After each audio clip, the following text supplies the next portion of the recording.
And we are now recording, and I got the recording started. Give it 3 seconds, and okay. So good morning, everybody. We're going to start. There have been some issues with audio-visual. Hopefully that's resolved. What I'm going to talk about is how to exploit Android. Now, I'm not going to talk about all the ways of doing it. I'm going to talk about several specific things. But sort of from this specific case, we can see how many holes there are to sort of do more research on.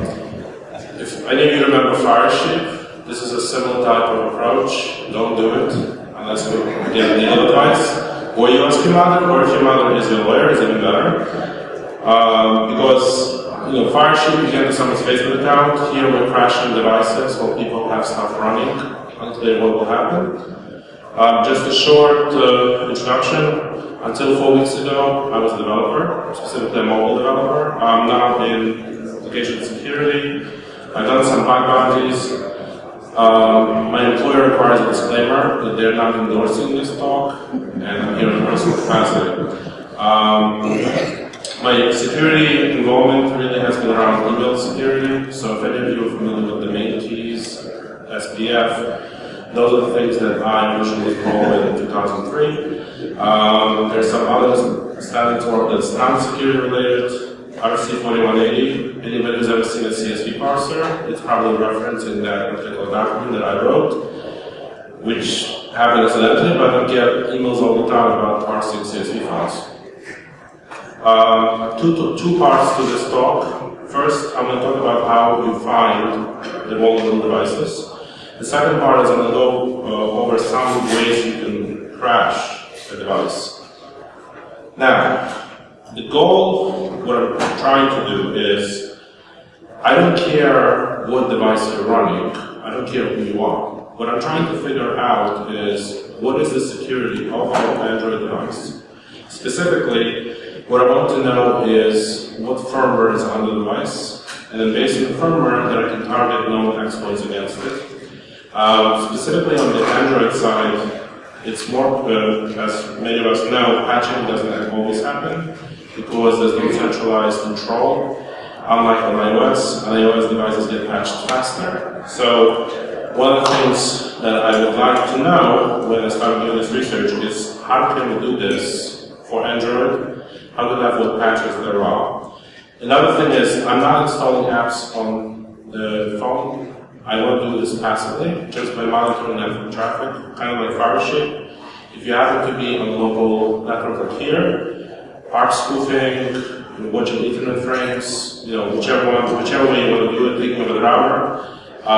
If you take a step back, you're Verizon, you could see everything anyway. If you're a nation state, if you're a national security agency, if you're somebody like China, somebody like Russia, we're talking about countrywide scanning. And even though some of the things that I'm going to explain seem to be pretty simple, but the total picture that emerges, at least to me, was pretty crazy. So, I'm not doing anything unusual. I'm not going to start looking at TCP packets. I'm not going to start looking at NTP delays. All I'm doing is looking at user agents. For those of you that most of us should know, user agent is a string that identifies the software that is making the HTTP call. This is the quote from RFC 7231, which is the most recent standard.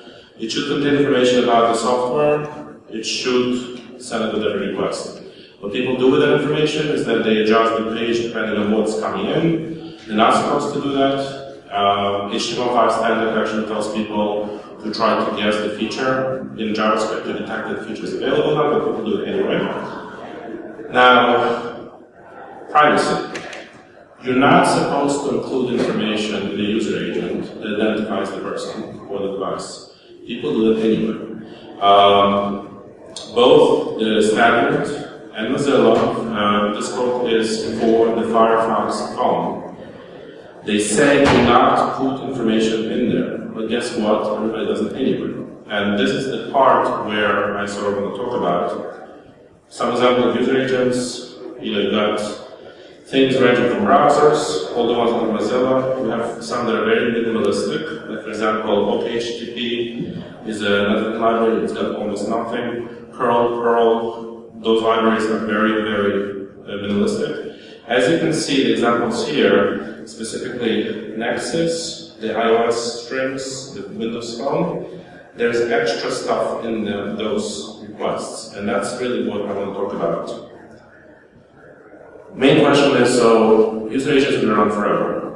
Am I really going to be able to figure out that a particular device is vulnerable just by looking at the user agent? The answer is yes. And this is also true for desktop computers, and you don't have to trust me to that. You got the NSA telling you that. These quotes are from the NSA slides on user agents. They were taken by the Snowden, and they're published by the Intercept. In NSA speak, user agents can help identify CNE, computer exploitation, aka hacking malware. They don't actually tell you how to do it, but it's definitely they are aware of it. Again, this is 2010. If you give you the phone model, then you correlate it with the IMEI, which is the identifier for the phone itself. Now, this is all sort of general. Digging into the Android piece specifically. So what this is an Android user agent. Now, there are three things here that a normal user agent doesn't have. The three things, and this is helpfully highlighted by Google itself. You got the Android platform version number, so this is pretty good. If you got Android 4, or Android 3, or Android 2, if they are known to be unpatched, you can make a general estimate of, let's say Android 4 has these particular vulnerabilities, and you can try getting it. The problem is you don't actually know what the user is running exactly. Custom ROMs are not part of this because custom ROMs have their own way of doing user agents. I'm just talking about things that are off the shelf. The device, that's the next piece. So the user agent will tell you what the device is. That's not really helpful because yes, if you got a Galaxy Note 7 that tends to blow up and you have a way to get into the battery remotely and blow it up, yes, that's very helpful. A lot of the devices are more generic, like the Nexus one, all of the Android devices that Google makes, it's pretty generic. The third piece of information, and that's the piece I'm going to focus on, is the build. The build is sort of something that we probably have seen all the time. Build will map one-to-one to what the firmware is. If you have the build number, you know exactly what branch it was built from.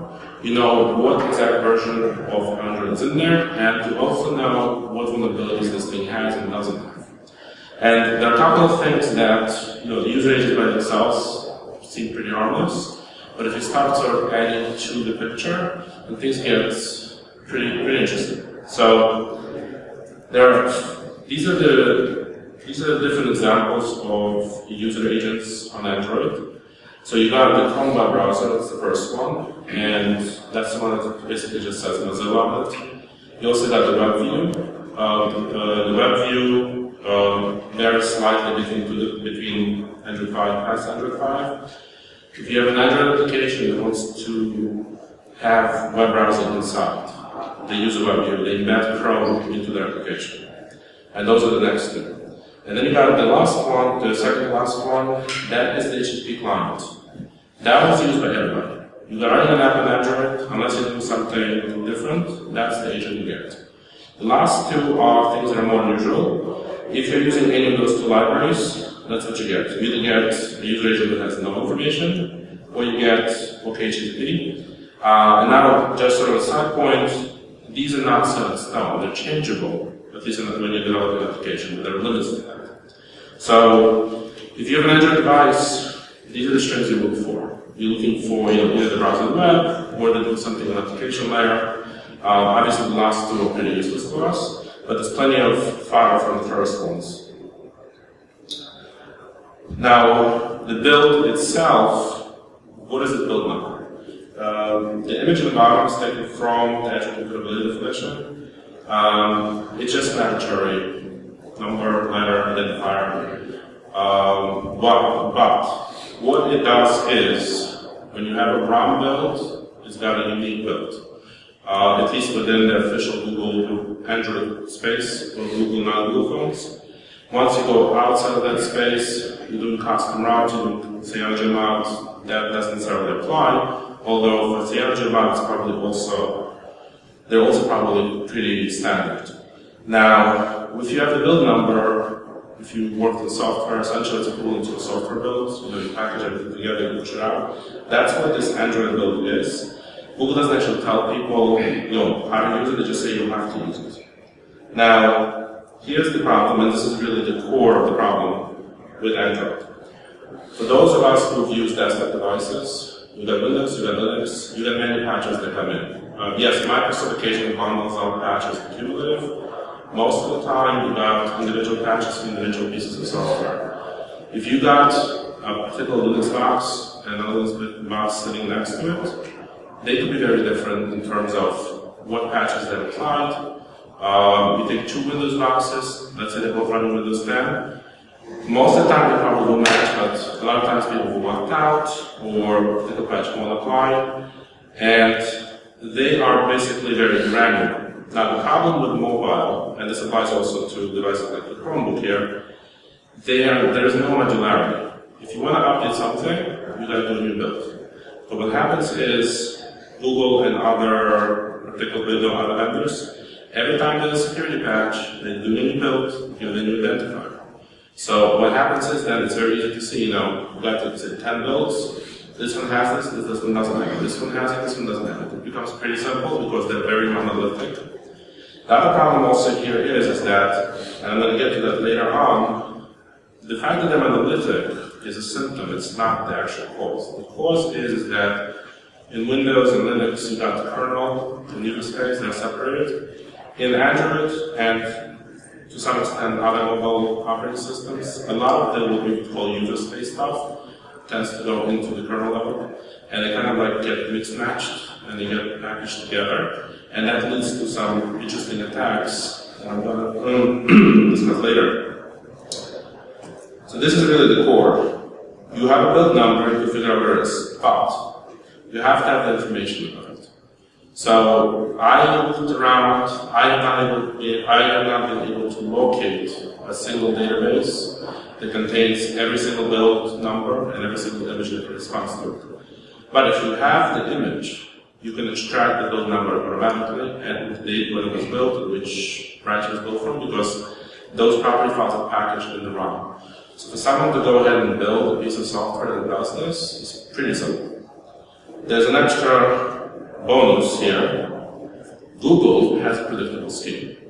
Now, that means it's somewhat complex, but you could make it to an algorithm. Based on this algorithm and looking at any build for any Google phone, you could figure out what patch level it is, just based on the quarter. Because, for example, patch level October 2016 would be a different day number than, let's say, November 2016. So for Google specifically, that means that you don't necessarily need a database. You could just basically work it out. And now you have sort of the Android bulletin for a particular date.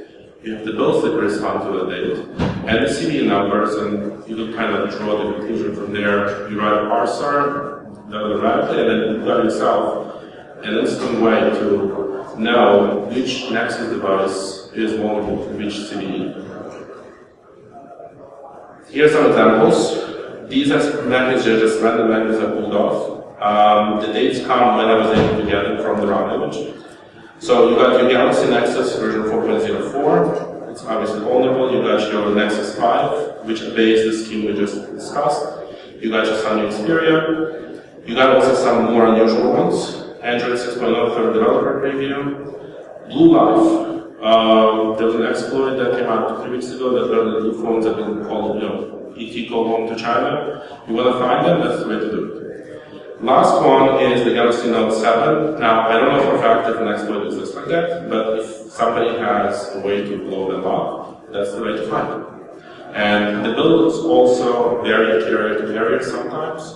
So, for example, if you want to find the Galaxy Note 7 that's AT&T specific, if there is a specific build for it, find it. But we don't really care. in terms of particular devices, because the majority of vulnerabilities are software-based. So as long as you define the firmware, you don't really care what hardware underlies it, unless that particular exploit is hardware limited. Here are things that make it really bad. Your phones, if you have Android, are right now sending data, and you don't know what to send it to. Why does that happen? So Android apps and OS will send data all the time. The example we'll give later of an exploit is that Android OS sends data as soon as you connect to the network. Other apps do that as well. There's no user interaction, and it will continue sending the data on its own. Most apps will use the default Android library. That means that user agent we discussed earlier, the Dalvik user agent, will be sent all the time. Data is not encrypted in Android because it's not mandated by the platform. For those of you who are iOS developers, know that January 1st, all iOS applications must have SSL, no exceptions. But this year, you put exceptions in. As of beginning of next year, no exceptions anymore. The last one is really what is sort of the cause of the first or. If you're building an Android application, your apps has apps that has apps that has apps. Because what happens is you are adding, let's say, Crash Analytics or Crash Manager. You're going to have Mixpanel for handling analytics, Google Analytics. And then those use other libraries and those use other libraries. I'm going to give you an example in a minute of something that's supposed to be secure and encrypted, but here it's doing calls that are unencrypted because it's using a library under the hood. And one of the reasons for this is because Windows development, for like 10, 15 years, there was no cloud paradigm. You got to buy a library, you stick into your software, you got to run your own server. A lot of these services now come with cloud-based servers, SaaS applications. That's one reason. Another reason is that there's a lot of open source now more than there was ever before. So people tend to put things in, but they don't realize what those things in do. And what happens is, as a result of this, most Android apps are sending data in unencrypted form to someone. In the process, the user agent gets sent. So I would say that, at least in my testing, an average, I have not yet seen an Android phone that doesn't send any data unless it doesn't have any apps at all. But even the OS itself sends data as well. So in 2005, 2006, there used to be, I think, Zolar, used to be a firewall for your PC. There isn't one for Android that's off the shelf, that Google provides. I'm sure they exist, but that's kind of almost what you need. Also, if you think that iOS will mandate SSL, that means that all iOS applications will be forced to use SSL in all applications? That's what the game plan is, but this is Apple. That's what they claim. I don't know what's actually going to happen. It sounds very unlikely. They should force absolutely all applications to use SSL. But this year already, if you're building an iOS application right now and you're not using SSL, you have to have an exception with your manifest. You have to do it today. That's true today. So they're already halfway there. But again, I haven't done a lot of research on the iOS side, so I don't know for sure. There's some on the Android side, something similar was in the works. One word about SSL: just because you're using SSL doesn't mean you're using SSL. Apps that I've seen that do any kind of, basically if you go off the default stack, if you're doing gaming, if you're doing video, think of something like Skype, Netflix, they reinvent SSL, and I've seen apps do SSL with some, those SSL certificates. CertCC has done, I think last year, a study, like an automated study. They found like 200,000 applications that don't use SSL correctly. So that's also another hurdle. Now, here's an example. This is WhatsApp. Now, WhatsApp is supposed to be super secure, super encrypted. First thing WhatsApp does is call Google. My suspicion is, without knowing what's in there, is this particular URL for Google is used to check connectivity. But if you notice, the second line is the user agent. That is the Nexus 6 build as of November 2016. And this happens on every new network. Here's an example of an IoT control app. The bug has not been disclosed yet, so I can't tell you which app it is, but it controls things like lights and some things in the house. It's called Mixpanel. The distinct ID which I blanked out is an email address that's used to log into the application. And again, they may be using security. They added Mixpanel. They didn't realize Mixpanel is doing an unencrypted call. Now I know what device they're running. Adobe Air. This is a bug I reported to Adobe, which I found by accident. You build something in Adobe Air, it calls Adobe without encryption all the time. Don't know why it's doing it or what it's doing it. They're claiming it's runtime analytics. I don't know what that means. But they're doing it. They just fixed it. This is Android OS itself. Every single Android phone will do this call on a new network. And this is a bug I'm going to get to in my second part of the talk. It happens by itself. You can't block it. You can't disable it. Some things that you could do. Android apps can't override user agents. Firefox does that because they want you to be more private. iOS has the same vulnerability in theory. There's a website out there. You could correlate the build numbers and the seed of network against builds in iOS. But again, I don't know how much you can actually do with that because iOS devices are updated all the time. I found a bug with Google to get this information out of the user agent, and Google said no. Problem for Android, if you do a desktop page, if you do request desktop, no leak. Why? Because it masquerades itself as a Linux user agent with no build number. Why? I don't know. But those are sort of random things that I've seen overall. Research is needed on this particular area, and also kind of stepping back from it a second.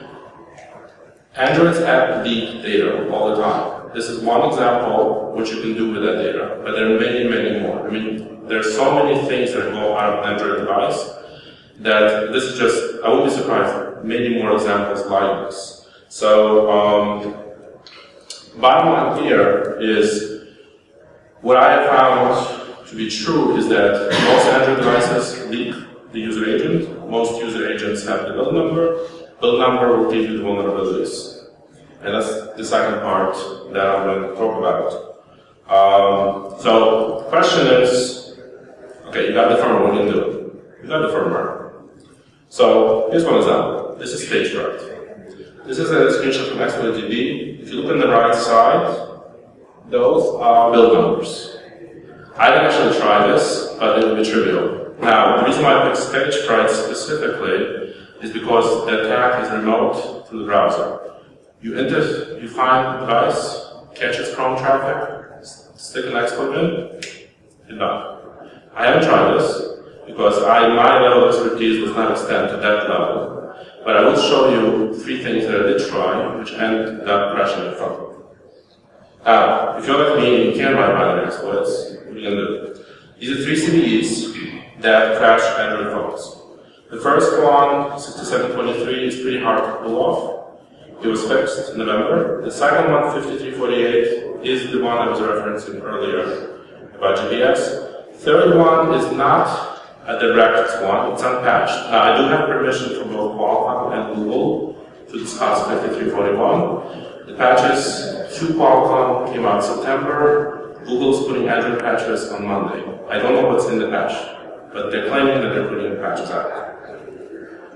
The first one, now again, I'm not trying to inject malware because I don't actually know how to do that yet. But here's what you could do. This is pretty complicated because you got to be running in an environment that is a proxy file. The PSC file is a proxy file. If you are using it, someone catches it, there's no magic here. You basically just create a large packet, send it back, phone will crash.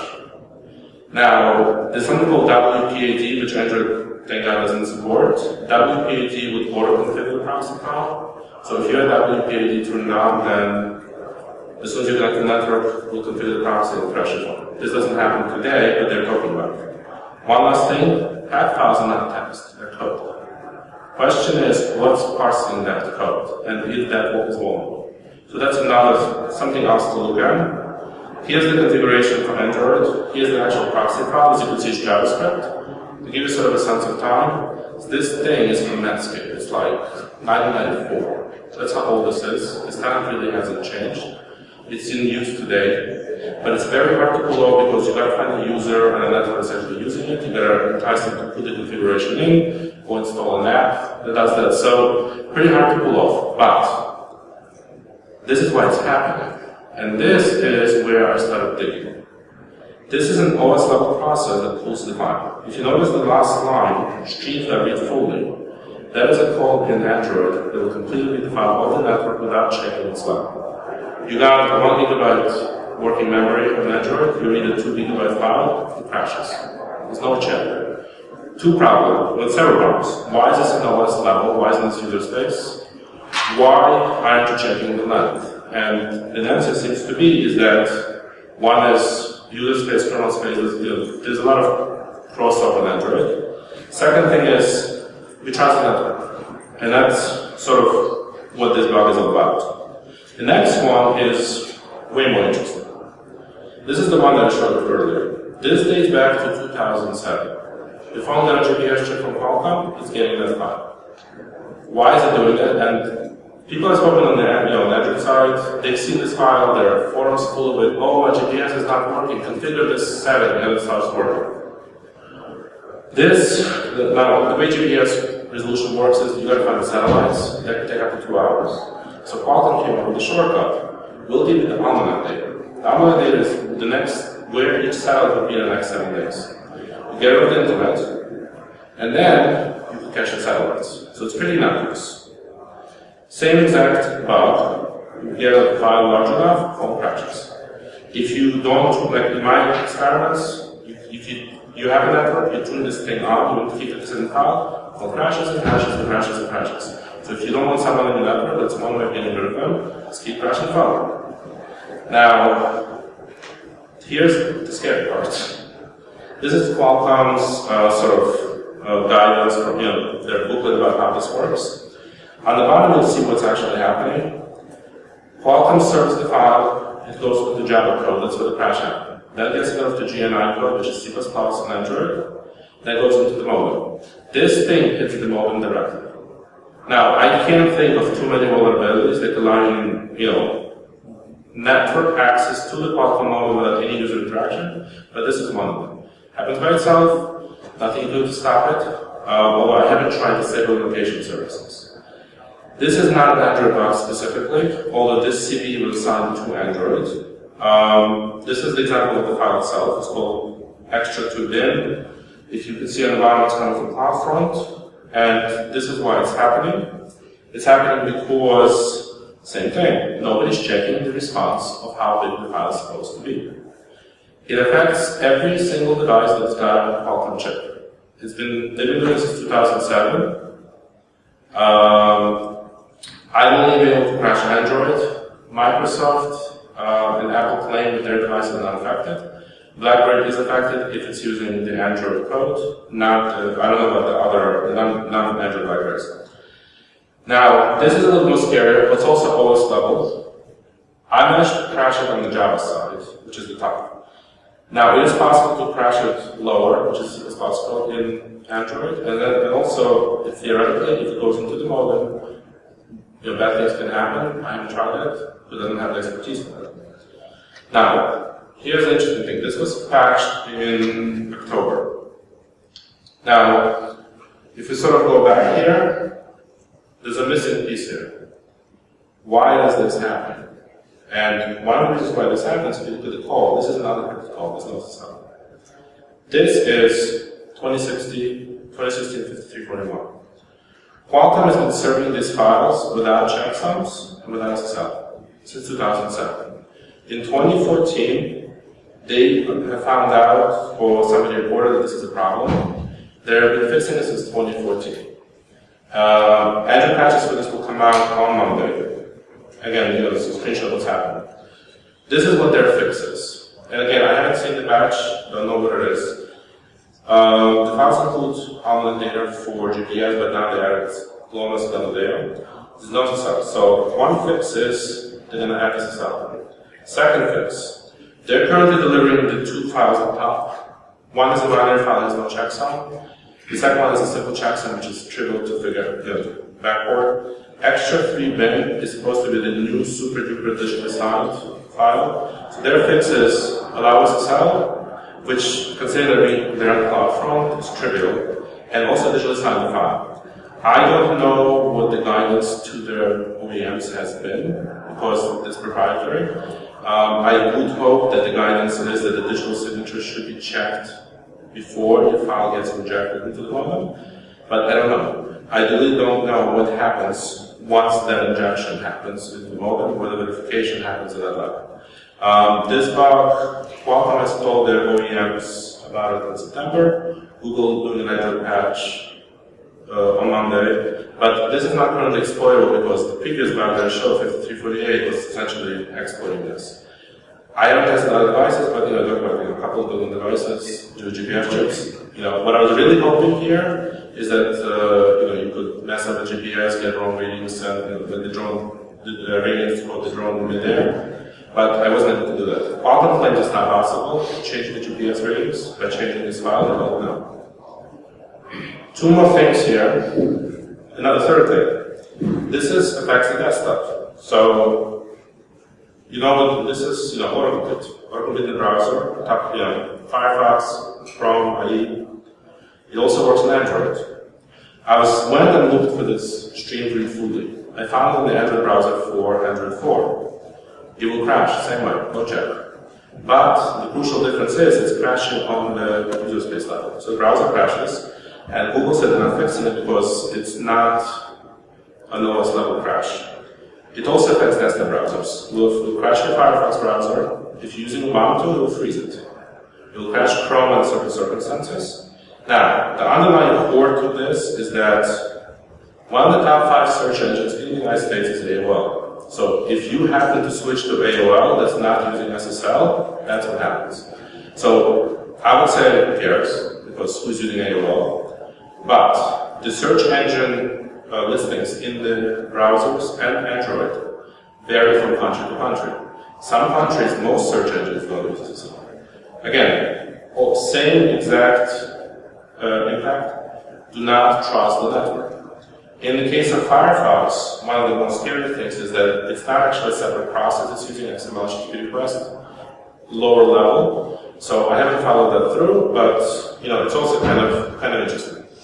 And this is sort of the last thing that I want to talk about. What I discussed is crashing phones, right? So okay, you crash a computer, you crash a phone.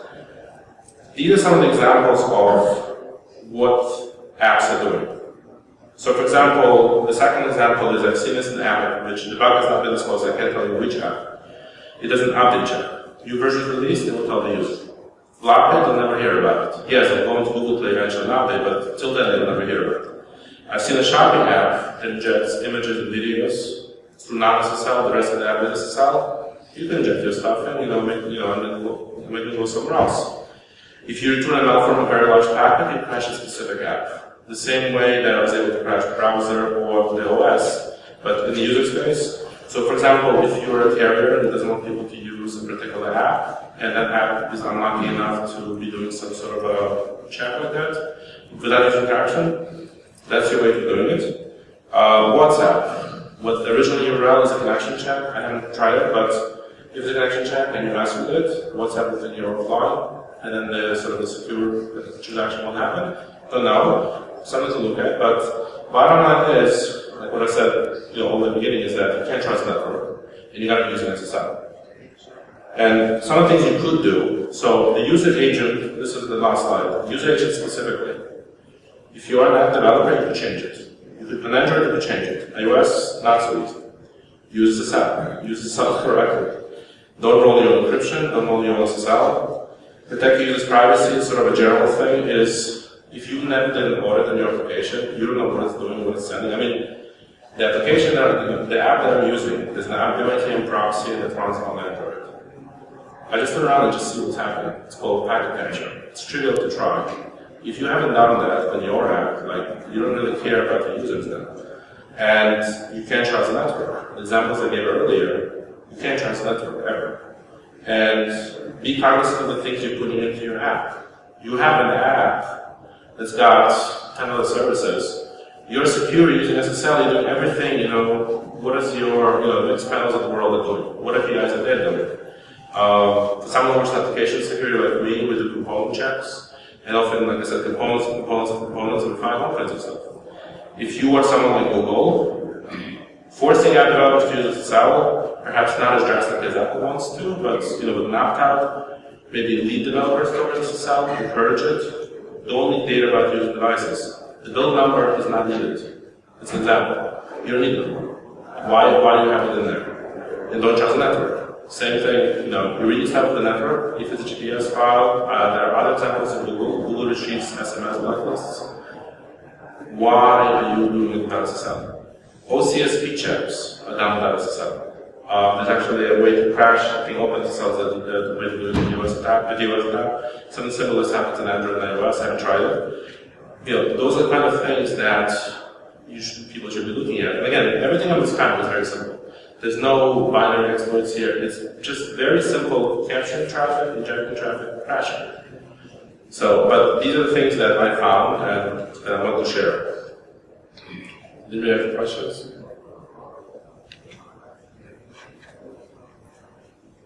Yeah. You essentially use this as like an overflow attack? Essentially, it's an overflow, yeah. But it's not a classic buffer overflow. It's more like just a large file. Memory exhaustion?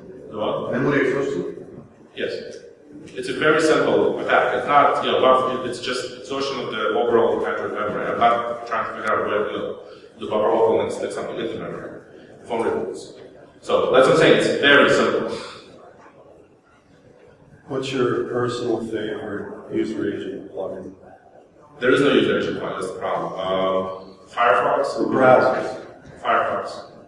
That's the one I would use for Android. So what plugin? Android by default will not. So Firefox, I haven't checked the latest version, but one that I checked 2 versions ago, by default will not have you built. You could use it also, but I think Tor has a version for Android also. Would you say that at this point, any kind of non-encrypted communication on HTTP is subject to this memory exhaustion thing? I mean, looking at traffic in so many types of devices, end-to-end encryption is just not feasible. It's just not going to happen at times. So there are so many ad networks, there's so many things that are implemented into apps. I don't think there's even your Chromebook over there is bound to have a few things that are right. So the patch that Google put in for the GPS bug and the pack bug is that they're going to check the length of the packet. And that, as the HTTP traffic is flowing through, they will cut off at a certain point and not accept anymore. Those are the kind of checks that will happen. Meaning, if the default networking library in Android had capacity to automatically check for that would be very helpful even without SSL. I mean, there's a way to do this. Part of the problem here, Android re-implemented Java. So streams that read fully is not something you find in regular Java and JVM. I think that the bug should be solved at the parser level, like all the things that validate the input of that stuff rather than you manage to use SSL everywhere. That's possible. It's nice. That's right. I would love to have SSL everywhere, but I just don't see that. Right. So that's if you're not using, and so I agree. There's the theoretical nice thing to have. Yes, SSL is really nice to have. If you can't do SSL, then you got to be really careful about what you're accepting. And what I have seen in most apps and most even open source, they don't necessarily think about that because like who's thinking about data being intercepted and then again we're not even manipulating data. We're just putting a lot of problem. It's just kind of thinking about it. Another thing is also they may be putting a check in the program, but Mixpanel might not, or Crashlytics might not. Whatever API library they're using might not be doing that. So when you're using something, you gotta be comfortable with what the API or the library you're using that's going to be. Any other questions? When you submitted the bug to Google about the user agent, when they rejected it, did they give you any feedback or just outright rejected it? What's the abbreviation? It works as intended. Something like that. I mean, don't get me wrong, Google's really great on the other bugs that I did, but this particular one is really sad. Anybody else? I'm curious what work you've done to try and enumerate all the possible user agent build. So I haven't done that much. I mean, on the Google side, I went through the images that they have, the firmware images, and I mean, this kind of gives you a shortcut, this algorithm. I just went around and basically looked at the builds. So if the build is available from someone like Google, I download it. I also looked on XDA developers. What I'm looking for is the stop ROM, not the modified one, because I want to see the stop ROM. You open it up, it's what's it called, build a prop file or something like that. Just check data straight out there. But again, I didn't have to do this as exhaustively as I wanted to because I don't have the time, but it's not that complicated to do that.